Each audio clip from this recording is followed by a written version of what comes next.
aad iyo aad baan idiin salaamayaa wanigoo ka hadhiina meesha ay igala socotina waa youtube-kayga haddaa ku cusub tahay soo dhawow waxaad ka noqotaana rukun oo subscribe saar fikirkaaga ka dhiibo adigoona caytamayn oo qaylineen halkan waxaan uga hadlayaa arrin yar maanta video aan dheerayn waxaan uga hadlayaa wiil aan daawaday oo la dhaho youtube-kiisa nunkiish baa ugu qoran nunkiish deeqo marka wiilkaas waxaan ka dhiibanayaa fikir yar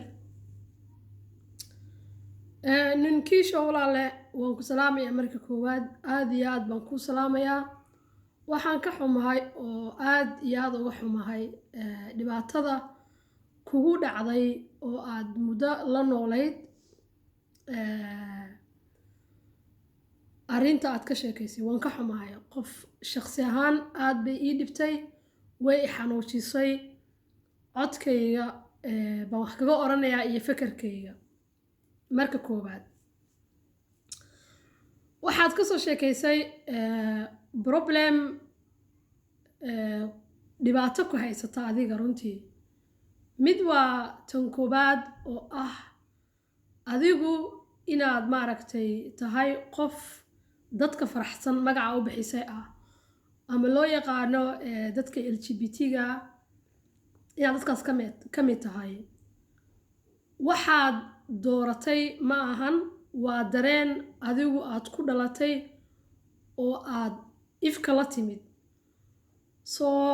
waxaa kaa qaldan qofkii kugu necbaada amase kugula colooba sida aad tahay dareenka aan la dhalanay oo dadku ay la dhasheen wax anagu aan dooranay ma ahan mas-uulna kama noqon karno soo caqliga qofka dareenkiisa ku nacaya iyo midabkiisa iyo fakarka iyo siduu u hadlo waa caqli hooseeyo weeye waa waxay alifeen dad aan garanaynin bini'aadantinimada waa arrin dunidu la dagaalamayso in qofka lagu naco midabkiisa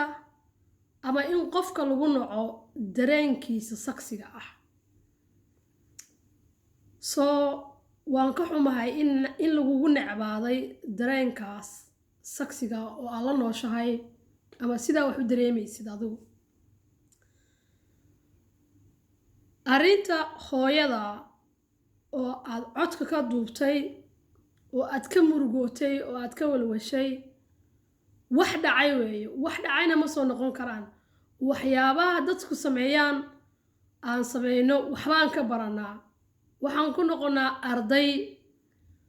waan hubaa inaada ka wadin inaad hooyadaa dhaawacdid waan hubaa inaada ula jeedin inaad familkiina dhibaataysid laakiin waxaan ogahay qofka markii barashar la saaro la naco qofnimadiisa laguna naco wax uusan waxba ka bedeli karaynin wuu dhibaatoonayaa wuxuuna qaadanayaa go-aano khaldan dadku aad bay kuu caayaan way ku xanuujiyaan waxay kuu caynayaan waxba cidna umaada dhibin dembi cidna kamaada gelin laakiin waxaa lagu caayaya waxaa weeye oo keliya maxaad adoo nin ah nin kale u dareemaysaa maxaa adigoo nin ah nin kale wax ula samaynaysaa waa arrin cajiib ah runtii waalidkeena waalidiinta soomaaliyeed ama waalid walba haddii uu ilmaha uu dhalay ay doonayaan inay ka dhigtaan siday ayagu wax u dareemaan waa waxaan maaquul ahayn maangalna ahayn waalidku inayna dhalaan anagu maana dooran waalidku wayna dhaleen waa nimid laakiin waalidka iyo ilmaha dadka waa kala aragti waa kala maskax isku si wax uma cabiri karaan soo qofka haddaad dhahdid koobigayga noqo adoo waalid ah waa inaad noqotaa koobigayga tusaale ahaan aabba hadduu dhaho anigu naag baan guursaday adna waxaad ku khasban tahay naag inaad guursatid marka isma weydiinin cunugaagu naag mu guursan karaya wiilkaagu isma weydiinayo arrintan waa arrin adag bulshadana ku adag laakiin bulshada Soomaaliyeed ragga ka hela way leeyihiin way iska indhatirayaan dadkeena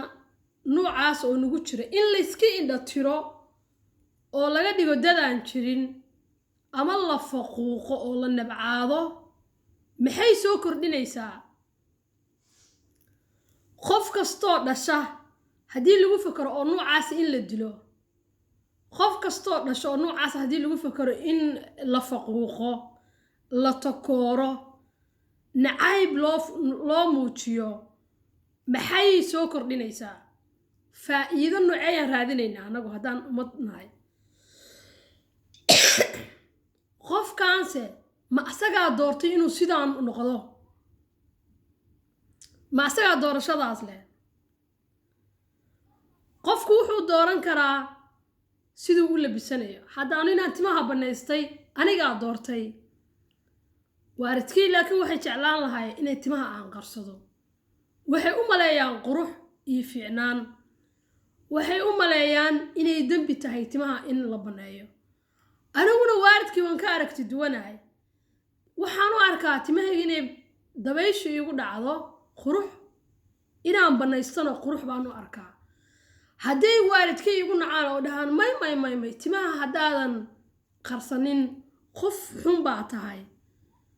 ma runbaa ma waxay noqonaysaa tusaale ahaan inaan qof xun ahay xumaantayda iyo fiicnaantayda ma dharka sidaan u xiranayaa muujinaysaa waa su'aale xumaanta iyo fiicnaantu dharka sida loo xirto ma muujiso quruxdu ma muujiso dharka saa u xiratid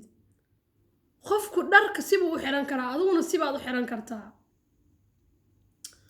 guurka iyo guur la'aanta waa arrin qofka ka imaata inuu labku dadig guursado dadiguna lab guursado waa wax dadku ay muddo yaqaaniin laakiin inuu lab guursado bulshada weligeed way jirtay laakiin may jeclaa maxay u diidayaan way su-aasha meesha taala maxay u diidayaan waxaa loo asqeeyaa diimo ilaahay baan raalli ka ahayn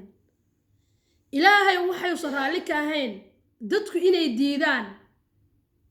maxaa ilaahay dadka isku xiray markaa ilaahay wuxuusan raalli ka ahayn hadduuba jiro hadduu yiri waxaan sidee bay ilaahay dadka iskugu xirnaanayaan ilaahay wuxuu diido inaa adigu diidid adigu ma ilaahay baa tahay ilaahay baa diiday waa kiis gooniya ilaahay qofkan weli ismay arkin markays arkaan la isku daayo laakiin ina adiguna dhahdid may ilaahay wuu diiday laakiin anigu qofkan waa necbaanayaa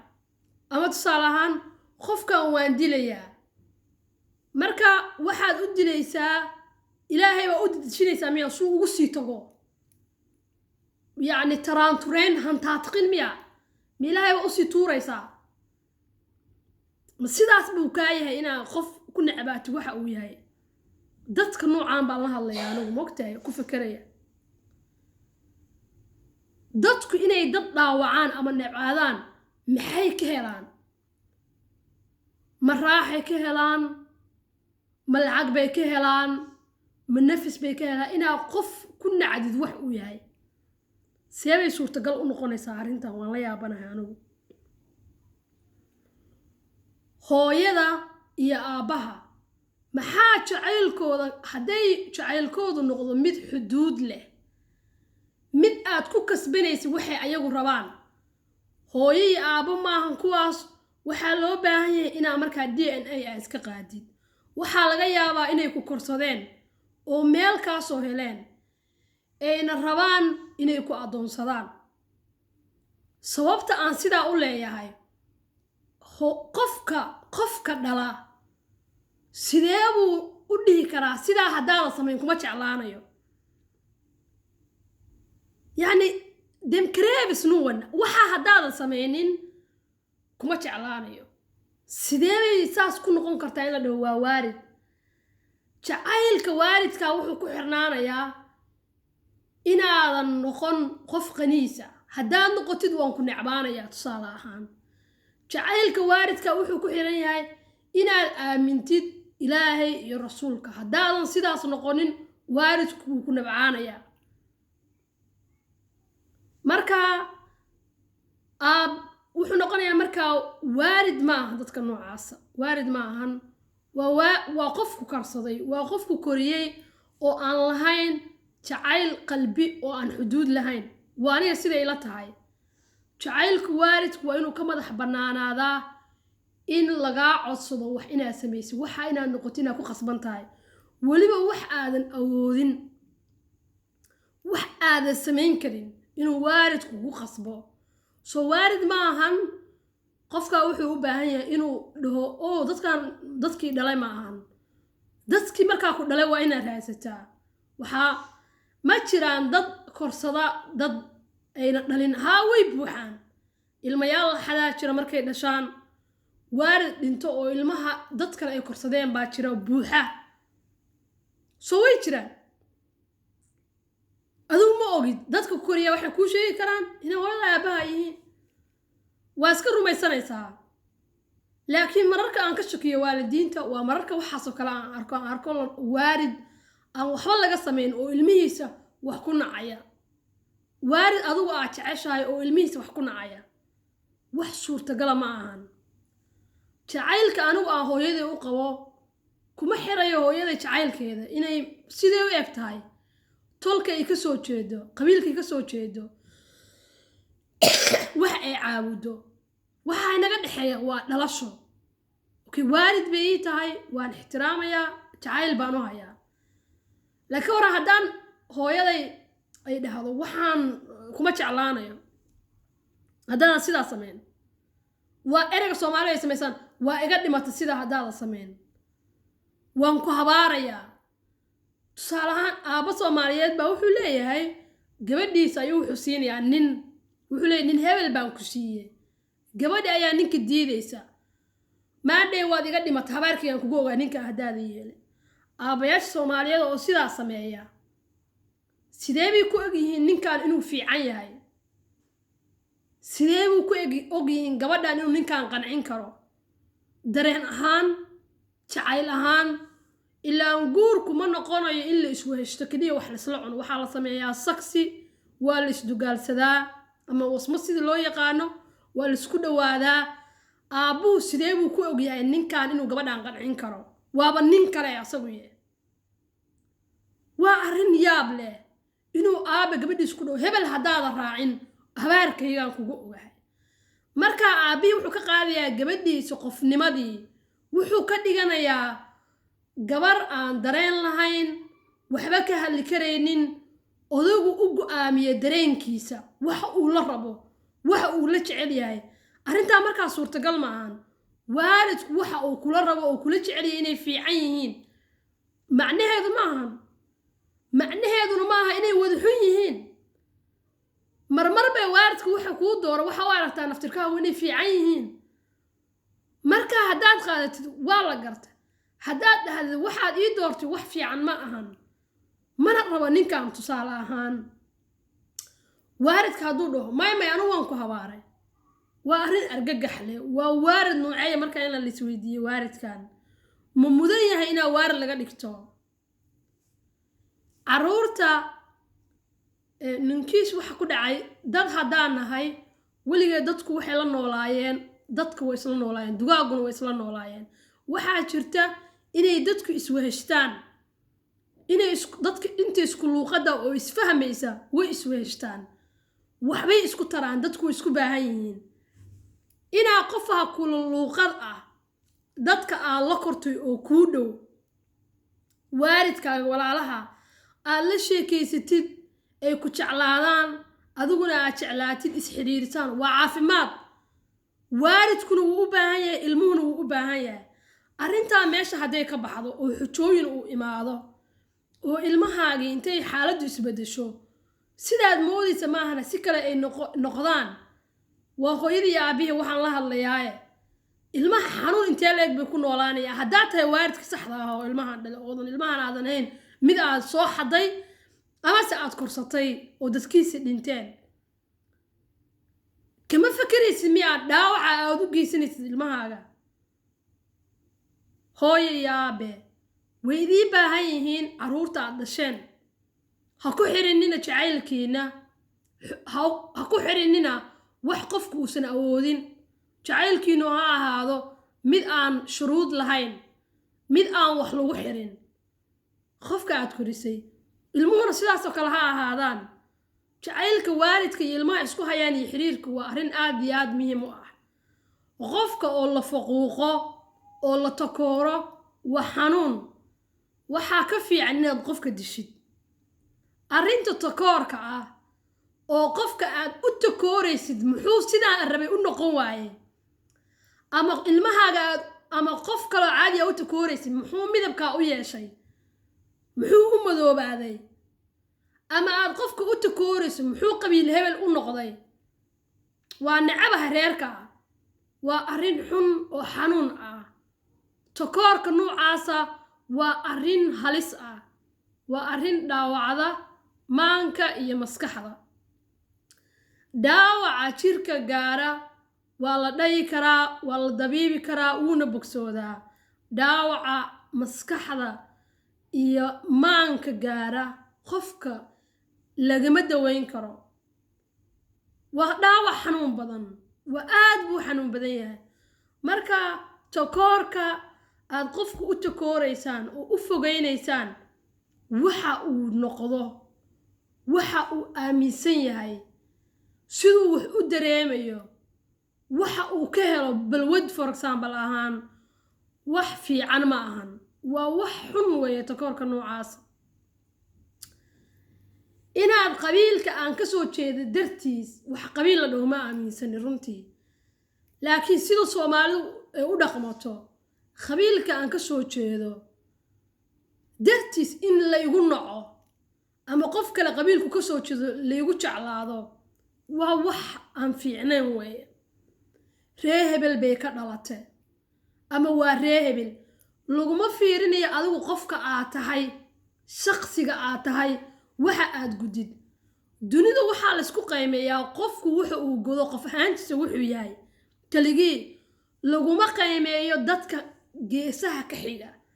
dadka la degan ama dadka dhalay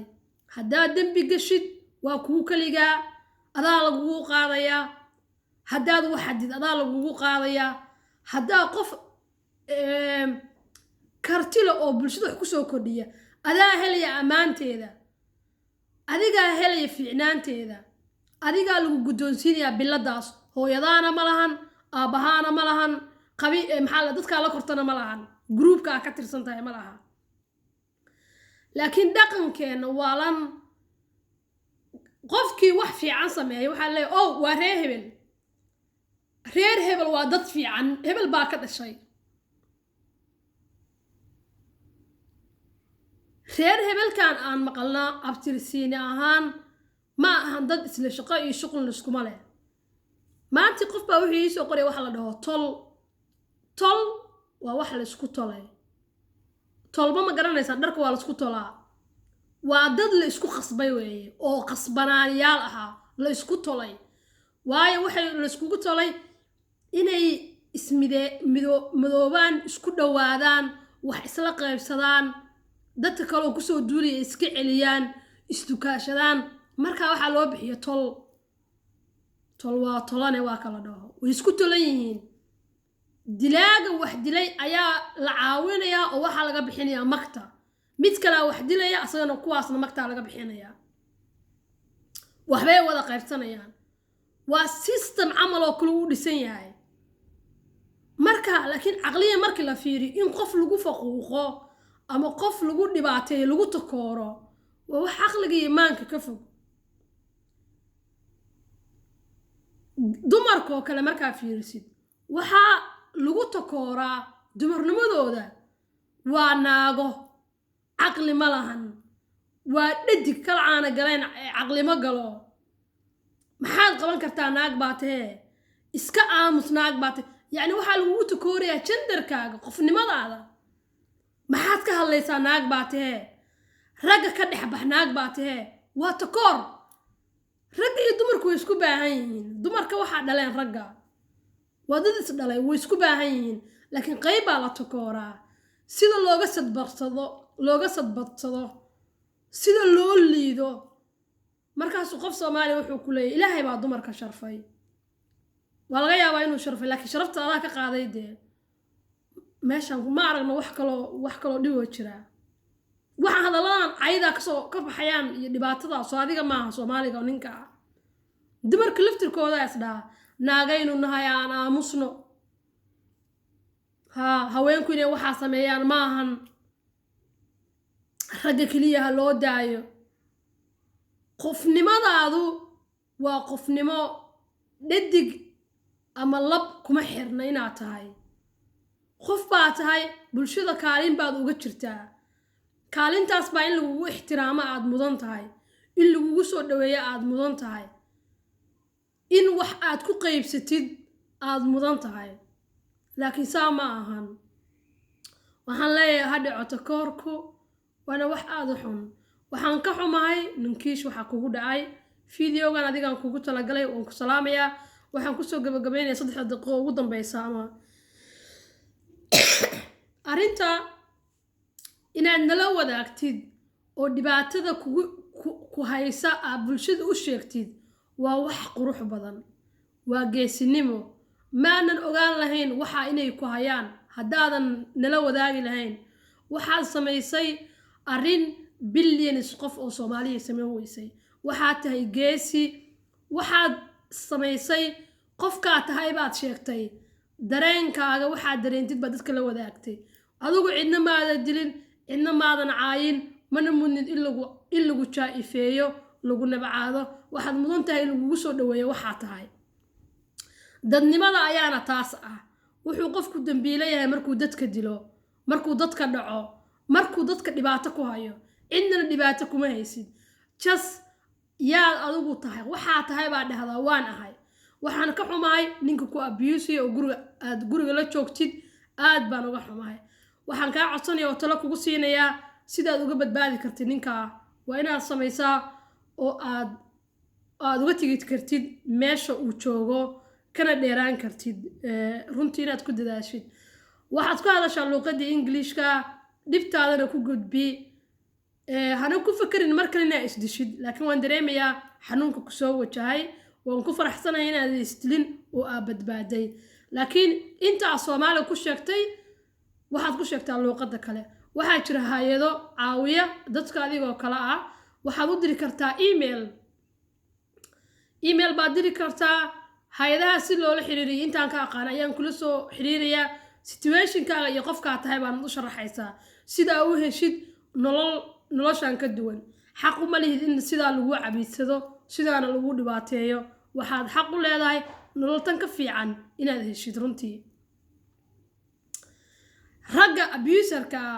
oo dadka abuse way ku badan yihiin caalamka waxaan xasuustaa gabdhayaasha la soo qaado Yurub la keeno ama America nin baa keensanaya lacag ma haysato intagti passport ma haysato inta ku haysta way adiga ninka guriga ku dhex dila uu ku abuse luqadda ma garanayso waxbana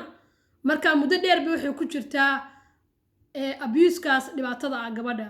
sidoo kale ku haysata laakiin waxaad ku fiican tahay luqadda ayaa taqaanaa waxaad tahay qof karti leh oo geesiya oo codkara oo hadli kara waxaan ku rajaynayaa guul aan dhammaad lahayn baan ku rajaynayaa waxaan ku rajaynayaa nabad aan dhammaad lahayn oo waarta waxaan ku rajaynayaa farxad aan dhammaad lahayn oo waarta iyo geesinimo anigu qalbigayga kula jira waan ka ooyay dhibtaada anigu ma aha miihi qof ku qiimaysa qofka midabkiisa iyo wuxuu aaminsan yahay dadka dhan baa la damqada dadka dhan diintay rabaan haystaan midabkay rabaan haystaan dadka in la dhibo noolaha ma aad baan uga damqadaa soo waxaad ka mid tahay intaan u damqanayo walaalkay waan ku jeclahay aad baan ku jeclahay xanuun bay igu tahay inaan maqlo inaad dhibka ku jirtid guulayso ha isdhiibin si ay u guulaystaan kuwa ka dambeeya noqo guushaan mid horseeda adigu dadka faraxsan u horseeda si u helaan horumar dadka adduunka maanta oo dadka faraxsana oo cadaanka ugu horeeya oo ugu lacagta badan dad baa u soo bilaabay halganka adigu noqo dadka madow qofka u bilaabay gaar ahaan dadka Soomaalida ah waxaan ku rajaynayaa farxad walaalkay macaan aad baan ku salaamayaa waanigoo ka hadina